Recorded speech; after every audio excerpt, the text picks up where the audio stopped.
Good day, everyone. My name is Grace. Together with my group mates, Hans, King, and Jay, we'll be discussing about V-Ray, interior specialization. So, what is V-Ray?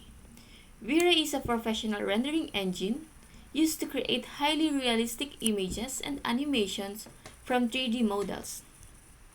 It stimulates how real world behaves, allowing designers to turn simple digital models into lifelike visualizations. V-Ray is industry standard rendering engine, integrates directly with SketchUp, used for photorealistic images and ideal for architecture, interior design, and visualization. Primary use cases of V-Ray software in architecture.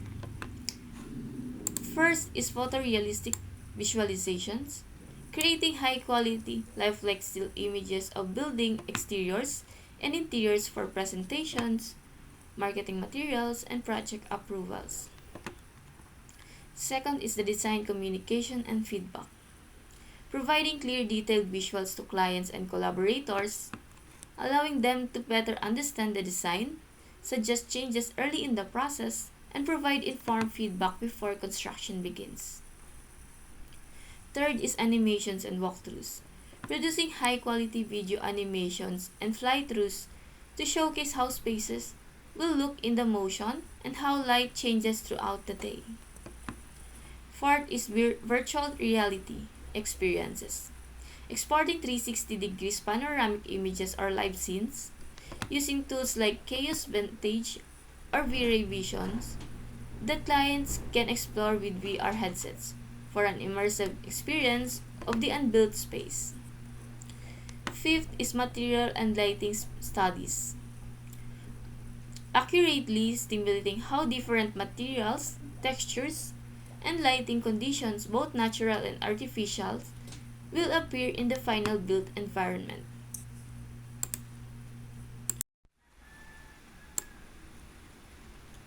Why architects choose this software?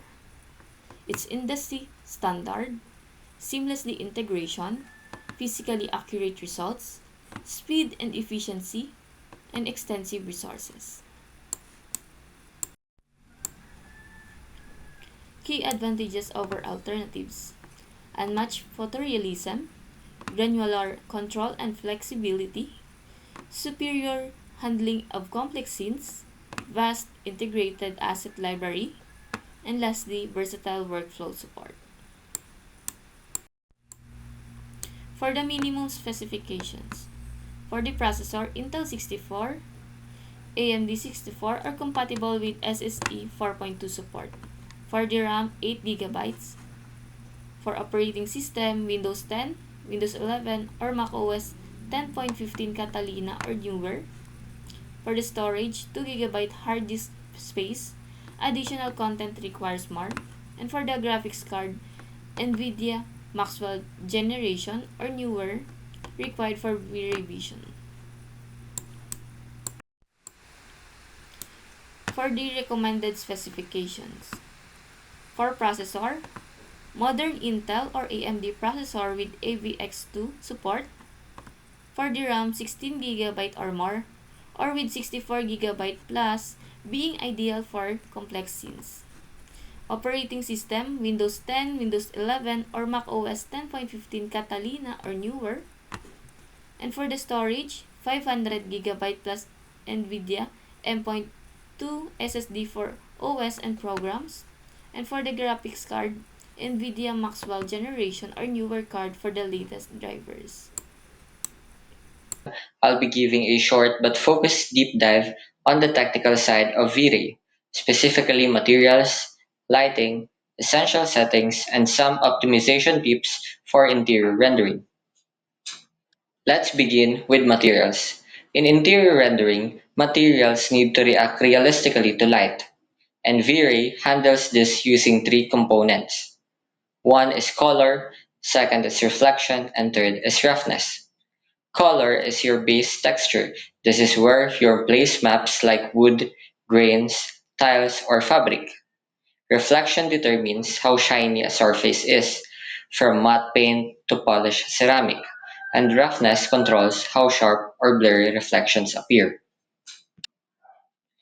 Low reflection or low roughness gives mirror-like reflections, while high roughness gives soft and diffuse highlights. These three elements work together to build materials that feel natural inside a space. Next is lighting, one of the most important factors in achieving realism.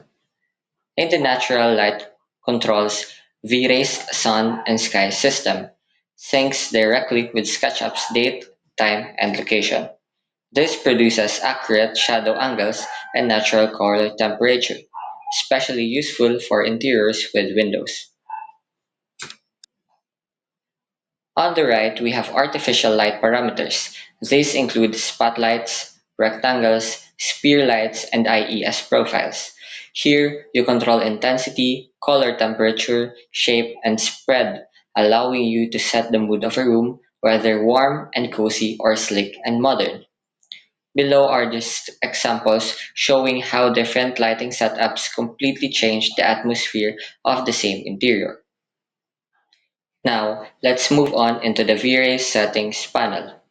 First is the render engine. You can choose CPU, CUDA, or RTX. And if your hardware supports it, RTX provides faster and cleaner results. Next are the quality presets. For quick previews, we use draft or low. For final interior renders, medium or high usually provides a good balance of quality and speed.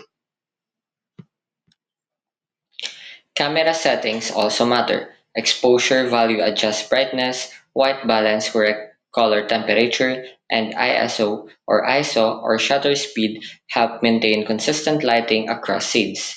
And finally, the denoiser removes grain and helps you render at lower sampling without sacrificing image clarity. Before I end, here are some quick optimization tips that can speed up your workflow and help avoid crashes, especially on heavier interior scenes. Reduce polygon count for faster renders. High poly models slow down both SketchUp and V-Ray. Using simplified geometry or lighter versions of objects helps the renderer perform more efficiently. Use instances for repeated objects. Using SketchUp components allows V-Ray to load repeated geometric only once. This reduces memory usage and speeds up renders, especially in scenes with many duplicates. Disable unnecessary effects in draft mode. During test renders, turn off heavy features like high-quality GI or glossy reflections. This lets V-Ray preview lighting and materials match faster. Render regions for quick test. Region render focuses on only a portion of the scene. This is helpful when you want to test a specific material or adjust a lighting detail without re-rendering the whole image. Close other applications while rendering. Rendering consumes a lot of system resources. Closing background programs gives V-Ray more CPU or GPU power and helps avoid freezing. For the conclusion, overall, achieving a realistic interior render is all about combining accurate materials, good lighting, optimized settings, and efficient workflow practices. Mastering this gives you full control over the final look of your scene. That ends my part of the presentation. Thank you, and I hope this helps you better understand how V-Ray settings and optimizations contribute to high quality interior rendering. Let's start with materials. So, ito yung materials tab natin. For instance, gusto ko tong stuko na autumn. Import ko lang siya. Tapos, pag natapos na yung import niya, lalabas na siya dito sa V-Ray Asset Editor. Ito. As you can see, benchmat pa din yung nandito sa materials. Kiklik nyo lang to para maging ganito. If ganyan na siya, lagay na lang natin siya dito sa may model natin. Tapos, okay na din siya. Yan. Okay na yung texture. So, pag mag-adjust tayo ng texture is dito na lang tayo sa V-Ray Asset Editor.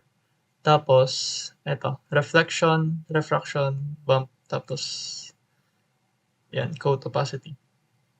So, for reflection, pwede naman natin use glossiness na lang para mag-add pa ng shine dun sa sa model natin. Hindi masyadong kita dahil so, yan. So, dito, tapos if bump, dagdagan nyo lang tong amount. Pero medyo lakihan nyo dito kasi mga 7. Kasi medyo onti lang yung ina-adjust niya if mababa lang yung amount. Tapos next is sa transparency ng object. Dito lang sa refraction. Either tataasan mo lang siya. Lalabas naman siya dito. So, yan. Or bababaan. Okay. Next is lighting setup. So, sa sun is dito din sa V-Ray Asset Editor.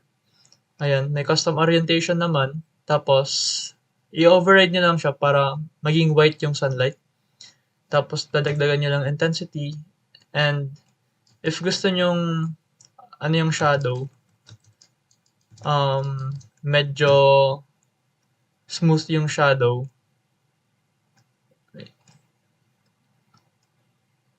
Ang gagawin nyo is buksan ka sunlight. Yan, medyo sharp kasi yung shadow dito. Ang gagawin nyo lang, punta kayo dito sa V-Ray Asset Editor ulit, sunlight, tapos taasan nyo lang tong size multiplier. So as you can see here, mas nag-soften up na yung edge nung shadow nyo. Okay, so next is yung sky settings naman. Sa sky settings is V-Ray Asset Editor lang din. So, nandito yung clouds, naka-on na. So, papalitan yung density, kita naman siya dito. Ganyan. And yung variety din. Ayan.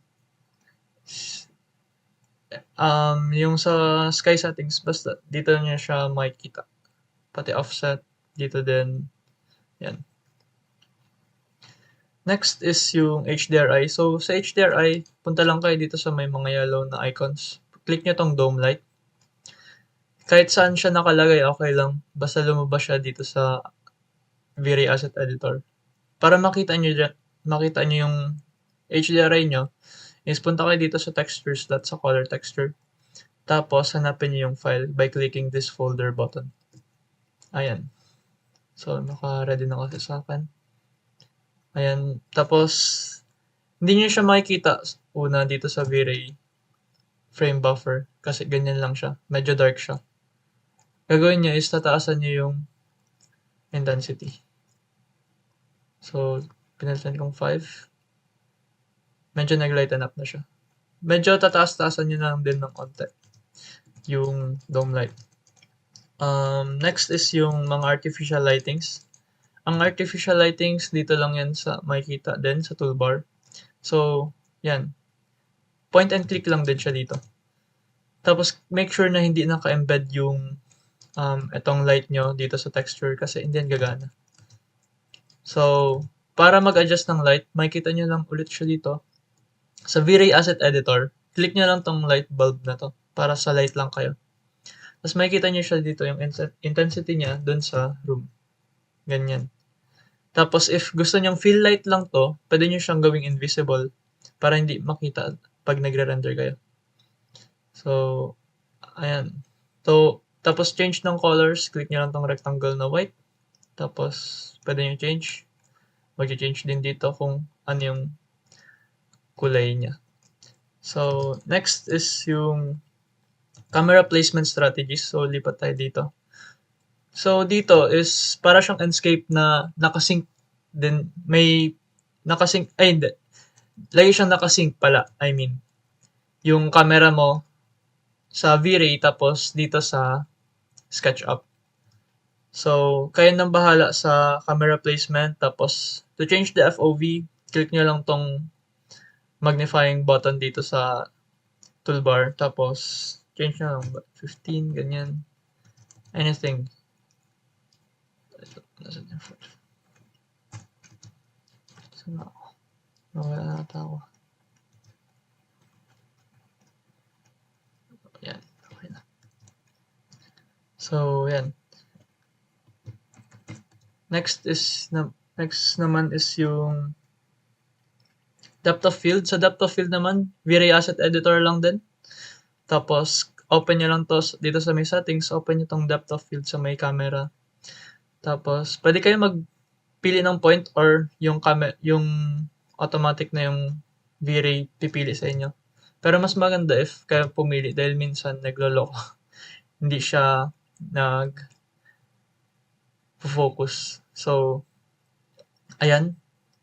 Hindi siya dito kita pero naka-blurred na yung background. Pero papakita ko na sa iyo yung pag OA na. So, tataasan ko lang siya.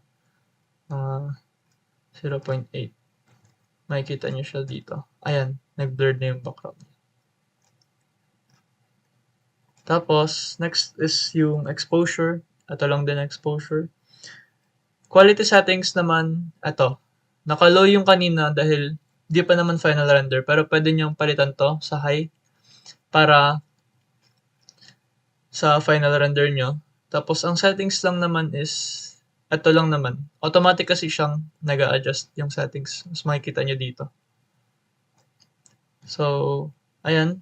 So, pag render output, pwede nyong open yung save frame para mag-adjust yung frame kung saan lang kung saan lang yung sa viewport yung i-render nung V-Ray. So, if 1 by 1 or square, ayan lang ang i-render niya. So, makikita nyo din siya dito sa interactive render. Ayan, ganyan lang. So, ayan lang naman for V-Ray. Thank you. For the post-processing, we're using Adobe Lightroom, and this is the exposure and contrast and the color correction. You can also see the difference between the two. And for the sharpening and details naman, and the atmospheric effects, for the post-processing optimization tips, it reduces polygon count.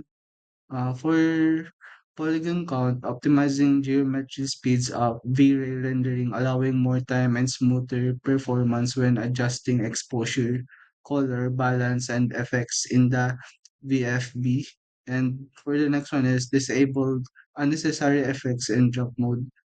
Turn off heavy features like GI, reflections, or displacement during tests so you can quickly check how your post-processing adjustments will look. uh, for the use region rendering for test naman, render only specific areas to preview how post-processing tools like curves, white balance, or bloom affect the scene before doing a full render. And the last one is close other applications to free up system resources to avoid lag when using the V-Ray frame, buffer, post-processing tools, or exporting final images.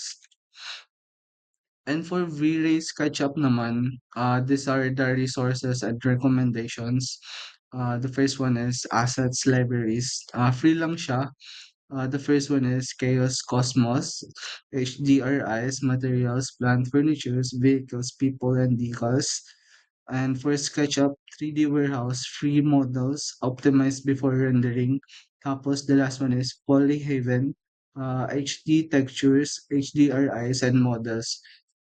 The next one is helpful plugins, scatter efficient scattering for vegetation and repeated objects. The second one is the transmuter, converts heavy models into lightweight SketchUp ready assets. The next one is cleanup tree, cleans unused geometry to speed up V-Ray renders. And the last one is V-Ray pattern for repeating textures without extra geometry.